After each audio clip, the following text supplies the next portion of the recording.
Okay, Assalamualaikum dan selamat sejahtera. Hari ini kita akan masuk sistem Liga 3 dan 4 kumpulan. Okey, Liga 3 kumpulan ni dia akan dilaksanakan apabila terdapat penyertaan di antara 9 hingga 11 pasukan yang bertanding. Okey, pasukan seeded dalam Liga 3 kumpulan dia akan terdiri daripada Johan, Naib Johan dan tempat ketiga dalam perlawanan musim lalu. Macam cikgu dah cakap sebelum ni, seeded ni merupakan pasukan yang berada dalam ranking yang tertinggi lah dalam perlawanan lepas. Okey, biasanya Johan akan mengetuai kumpulan A, Naib Johan akan berada di kumpulan B dan tempat ketiga pula akan berada di kumpulan C.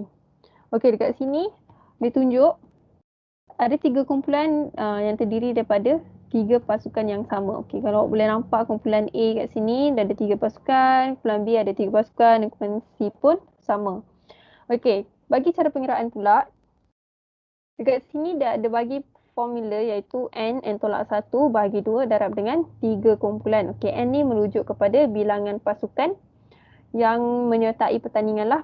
Okey, apa yang awak buat, awak masukkan je maklumat yang diberikan ataupun contoh-contoh yang diberikan. So, awak kira awak akan dapat lah jumlah perlawanan pada pusingan pertama. Okey, seterusnya untuk kira jumlah perlawanan setiap pasukan pula, yang ni simple je. Dia tak ada bahagi dengan 2. Awak cuma tolak N tolak 1 je. Jadi jumlah pasukan tolak dengan 1. Okey, kalau kat sini dia bagi contoh 3 tolak 1. 3 ni mewakili jumlah pasukan yang ada dalam satu kumpulan. Tolak 1, maka setiap satu pasukan akan ada 2 perlawanan. Okey, dekat sini contoh daripada kumpulan A. Okey, bila dia dah bagi semua macam ni, kita akan ambil tempat pertama dan tempat kedua saja. Sama juga kumpulan B dan kumpulan C, kita akan ambil Johan dan Naib Johan sahaja. Dan kemudian kita akan bawa ke pusingan kedua atau pusingan yang seterusnya. Okey, bila kita dah dapat, bila kita dah ambil ke-6 pasukan tadi, kita akan letakkan dia dalam Liga 2 kumpulan. Okey, kat sini kita tak boleh nak terus letak dia dekat kalah mati sebab dia ada 6 pasukan. Jadi jadi pasukan tadi tu kita akan letakkan dalam kumpulan X dan kumpulan Y. Mana yang ada dalam kumpulan X lah. Mana yang ada dalam kumpulan Y, kita akan susun dalam kumpulan Y. Okey, cara pelaksanaan dia, ketiga-tiga pasukan Johan ni dia akan diundi untuk penentuan kumpulan, macam siapa yang perlu ada dalam kumpulan X, siapa yang perlu ada dalam kumpulan Y. Ketiga pasukan Naib Johan dia akan ditempatkan dalam kumpulan yang berasingan daripada Johan kumpulan masing-masing. Okey, dekat sini maksud dia dekat dalam table ni awak nampak Johan kumpulan A ni dia tak akan jumpa dengan Naib Johan kumpulan A juga. Jadi Naib Johan kumpulan A dia kena ada dekat dalam kumpulan Y. Dia tak boleh ada sama-sama dengan Johan dalam kumpulan yang sama. Okey, seterusnya dalam kumpulan X juga, bila kita dah organize, kita dah susun, kita akan dapat dia punya kedudukan. Sama juga, sama macam tadi, kita akan ambil tempat pertama dan tempat kedua saja. Kumpulan X dan kumpulan Y ni kita akan ambil Johan dan Naib Johan sahaja. Okey. Seterusnya, terus ke pusingan akhir, kita tak ada semifinal atau apa. Okay, kalau awak boleh nampak dekat sini, cara dia susun adalah mengikut ranking. Macam Johan dengan Johan, Naib Johan dengan Naib Johan. Jadi bila title dia Johan bagi kumpulan S dan kumpulan Y ni, kita nak cari pemenang keseluruhan lah. Okay. Untuk yang Naib Johan kumpulan X dengan Naib Johan kumpulan Y ni, kita akan cari tempat ketiga dan keempat. Okay, itu untuk Liga 3 kumpulan. Untuk Liga 4 kumpulan pula dilaksanakan apabila terdapat penyertaan di antara 12 hingga 16 pasukan yang bertanding. Okey, pasukan seeded dalam Liga 4 kumpulan ni pula dia akan terdiri daripada Johan, Naib Johan, tempat ketiga dan tempat keempat.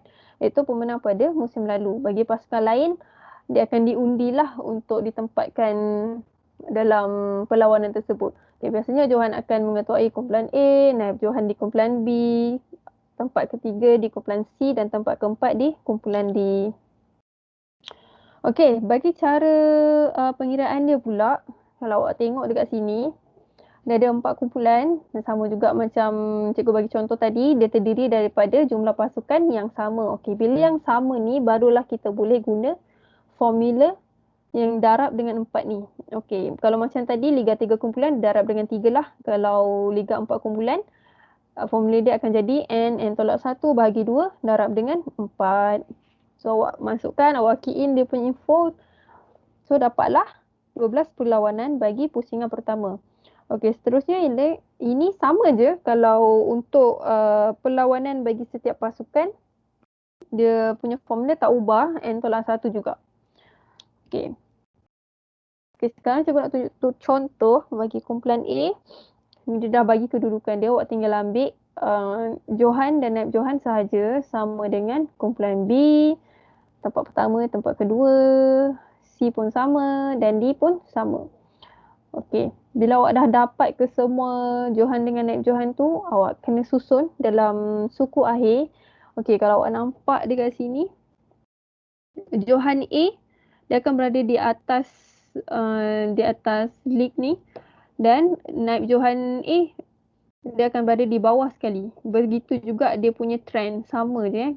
Kalau naib Johan C dekat atas, Johan C akan ada dekat bawah. Kalau Johan D ada dekat atas, naib Johan D akan ada dekat bawah.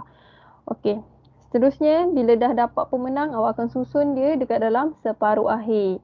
Barulah seterusnya akan makin lama makin kecil sehingga awak dapat pemenang atau Johan bagi perlawanan tersebut lah. Okey, dah habis Liga 4 kumpulan. Sekarang kita pergi ke kelebihan dan kelemahan. Okey, untuk sistem Liga ni, kelebihan dia adalah pasukan seeded tidak diletakkan dalam kumpulan yang sama. Okey, yang kedua, pasukan yang mengambil bahagian akan berpeluang memperbaiki prestasi. Sebab Liga ni kan kita ada banyak turn, banyak perlawanan, ada banyak match. Jadi dia berikan peluang lah untuk setiap pasukan ni. Dia boleh, mungkin perlawanan pertama dia buat tak okey, so dia tukar strategi dekat dalam match yang kedua. So benda tu bagi benefit dekat sesebuah kumpulan tu untuk mungkin tukar strategi, mungkin rangka strategi baru. Itu depends lah kepada pasukan masing-masing. Dan yang ketiga ialah dapat memberi kepuasan dan keseronokan kerana dapat bermain lebih daripada sekali. Okey, bagi kelemahan pula, kemungkinan dalam satu kumpulan ni terdapat pasukan yang sama kuat.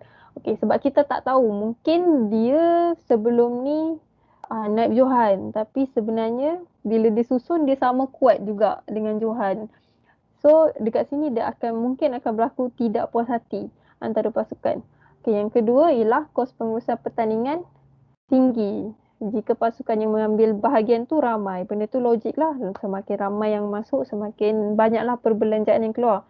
Dan yang ketiga ialah yang memerlukan masa yang panjang untuk menguruskan pertandingan. Okey, ini pun macam yang kita boleh fikir, kita boleh nampak lagi banyak kumpulan, lagi lamalah untuk perlawanan ni habis. Okey, setakat ni saja yang cikgu nak sampaikan. Awak boleh tengok balik kalau tak faham ataupun boleh tanya. Okey, itu saja. Sekian, terima kasih.